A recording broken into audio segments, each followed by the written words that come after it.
Il partito in Veneto si è rimesso in moto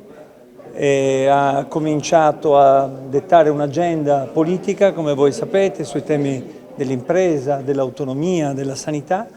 ed è un partito unito ed è per questo che possiamo dire che guardiamo con grande fiducia alla prossima scadenza di Padova per confermare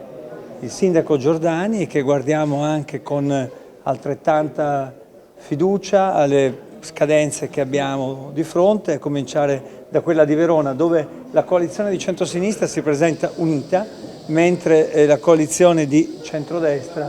come avete ben visto, si presenta con più candidati. Il segretario ha detto che è finita l'era Zaia. E sicuramente Zaia non potrà più essere candidato e, come ha detto il segretario, Zaia si è caratterizzato come un uomo solo al comando, che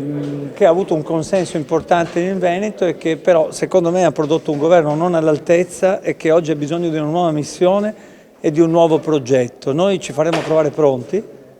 in qualsiasi momento saranno le elezioni regionali, nel 2025 o prima, con un progetto credibile, affidabile per i veneti,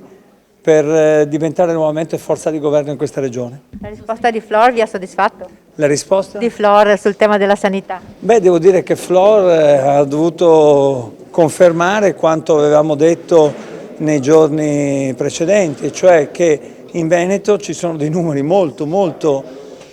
complicati per quanto riguarda i medici di base, per quanto riguarda i medici negli ospedali, che ci sono liste molto lunghe per le visite specialistiche e quindi, nonostante Zaia avesse detto cose diverse nei giorni precedenti, il direttore generale ha dovuto dare ragione a quanto avevamo detto noi, peraltro quanto avevano detto anche le organizzazioni sindacali, anche quelle dei medici. Tutte proposte che noi abbiamo presentato nei giorni scorsi pensando che il sistema sociosanitario del Veneto deve essere riformato e deve essere riformato profondamente per mettere al centro i cittadini e i loro bisogni e le loro aspettative.